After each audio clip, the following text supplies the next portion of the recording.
اللہ کہہ رہا ہے کہ اے میرے مومن بندوں اور میرے مومن بندیوں، تم اپنے آپ کو، خود کو اور اپنے پریوار والوں کو، بچوں کو، بیٹیوں کو، بیویوں کو، اپنے شوہروں کو، اپنے گھر والوں کو، اپنے رشتہ دار والوں کو جہنم کی آگ سے بچاؤ۔ کیونکہ اللہ تعالیٰ کو معلوم ہے اور اللہ ہی جانتا اس جہنم کی آگ کے بارے میں، اس جہنم کی ہولناکیوں کے بارے میں، اس جہنم کی تپش اور گرمی کے بارے میں اللہ تعالیٰ کو معلوم ہے۔ وہ اللہ جانتا ہے وہ جہنم کی آگ کتنے ڈینجر اور کتنا خطرناک، وہاں کا عذاب اللہ تبارک و تعالیٰ اس جہنم کی آگ کو جان رہا ہے۔ اسی وجہ سے اللہ خود کہہ رہا میرے بندو تم اپنے آپ کو اور اپنے پریوار والوں کو دونوں کو جہنم کی آگ سے بچاؤ، دونوں کو عذاب علیم سے بچانے کی کوشش کرو۔ اپنے آپ کو بھی ڈراؤ، اپنے آپ کو بھی بچاؤ اور اپنے فیملی والے کو بھی جہنم کی آگ سے بچاؤ۔ جب دنیا کی آگ کا تم سامنا نہیں کر سکتے ہو اور دنیا کی آگ کا مقابلہ تم نہیں کر سکتے ہو، دنیا کی آگ حالانکہ جہنم کے مقابلے میں اور جہنم کی آگ کے مقابلے میں کچھ بھی نہیں ہے، ذرہ برابر کچھ بھی نہیں ہے۔ 69 گنا زیادہ جہنم کی آگ اس دنیا کے مقابلے میں ہے۔ اتنی زیادہ ڈینجر، اتنی زیادہ تیز اور تپش اور اس کے اندر گرمی ہے کہ ایک چنگاری اگر دنیا میں پھینک دی جائے تو دنیا تباہ و برباد ہو کر کے رہ جائے۔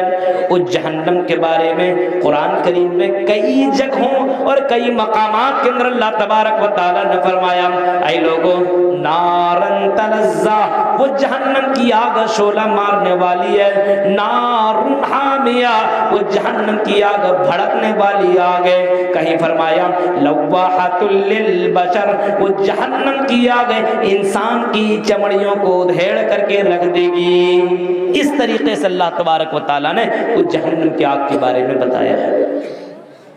اسی جہنم کے تعلق سے اللہ کہہ رہا ہے اے میرے مومن بندو تم اپنے آپ کو اور اپنے پریوار والے کو جہنم کی آگ سے بچاؤ۔ قوا انفسکم واہلیکم نارا وقودھا الناس والحجارہ، جس کے ایندھن انسان اور پتھر ہوں گے۔ وقودھا الناس والحجارہ علیہا ملائکۃ غلاظ شداد لا یعصون اللہ، اور جہنم کے اندر ایسے ایسے فرشتے موجود ہیں، اس کے داروغے ایسے اتنا ڈینجر ہیں، غلاظ لا یعصون اللہ، جو اللہ کی نافرمانی نہیں کرتے، ما امرہم ویفعلون ما یؤمرون، جس کام کو اللہ تبارک و تعالیٰ نے اس کو حکم دیا ہے اس کام کو وہ کرتے ہیں، اس کام سے وہ باز نہیں آتے ہیں۔ وہ فرشتے بہت ہی زیادہ فرما بردار ہیں، بس اللہ کی ایک حکم پر وہ سب کچھ کرنے کے لیے تیار ہے۔ اب غور کیجئے، یہ جہنم کی آگ، اس جہنم کی آگ کو آدمی کو ذہن میں رکھنا ہوگا، سوچنا ہوگا۔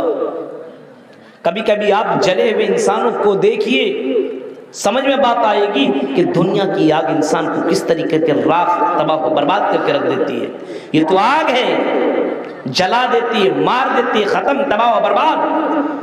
لیکن وہ جہنم کی آگ نار اللہ الموقدہ التی تطلع علی الافئدہ، وہ اس آگ کو تو اللہ تعالیٰ نے جلایا ہے، وہ آگ انسان کے سینوں تک پہنچ جائے گی لیکن انسان کو موت نہیں آئے گی۔ انسان اس جہنم میں مر نہیں سکتا ہے، وہاں پہ تڑپتا رہے گا، چیختا رہے گا، چلاتا رہے گا لیکن موت نہیں آئے گی۔ لا یموت فیہا ولا یحیا، اس جہنم کے اندر موت نہیں ہے، اس جہنم کے اندر زندگی نہیں ہے، صرف تڑپنا ہی تڑپنا لکھا ہوا ہے۔ اس جہنم کے اندر موت نہیں ہے، اس جہنم کے اندر زندگی نہیں ہے۔ اس جہنم کے اندر اگر انسان چلا گیا تو 40 سال تک پانی مانگے گا لیکن اسے پانی نہیں ملے گا۔ وَنَادَوْا يَا مَالِكُ لِيَقْضِ عَلَيْنَا رَبُّكَ، چیخ کر کے کہے گا او جہنم کے داروغے، او جہنم کے فرشتے، او جہنم کے مالک، او جہنم کے داروغے، یا مالک لیقضی علینا ربک، ہمارے رب سے کہہ دے کہ ہمیں مار دے، ہمیں موت دے دے، ہماری زندگی ختم کر دے، اب ہم سے برداشت نہیں ہو رہا ہے، برداشت کے باہر ہے، اس جہنم کی آگ کو ہم برداشت نہیں کر سکتے ہیں، موت نہیں، ہمیں مار ڈالے لیکن میرے بھائی اس جہنم میں موت نہیں۔ اب ہمارے